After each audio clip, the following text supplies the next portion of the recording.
Bago maghanap buhay, sumaglit muna ang mga bakla sa Anong simbahan. gagawin ninyo? Dapat palagi isang timbang tubig ang mapahid sa heart at baka masunog ang dalawang bakla sa loob. Tostado kayo. Charot.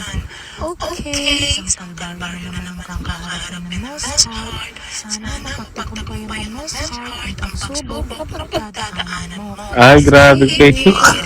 Hala po, may gabay-gabay sa inyo. Parang baby ka pa lang nito. Mas hard. Grabe kayo. Pagkakasing ni Carlota, nagkilamos mo na siya. Wow, refresh. Ang fresh na fresh ni Carlota. Para may merienda ng halo-halo mamaya. Huwag pagkakaskus bakla. Baka pamuti ng sobrang fest mo. Baka ma... Maitim ang leeg bravo.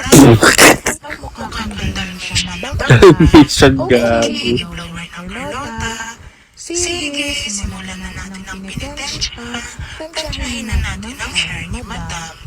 Lagyan mo na ng moisturizer Mars Heart.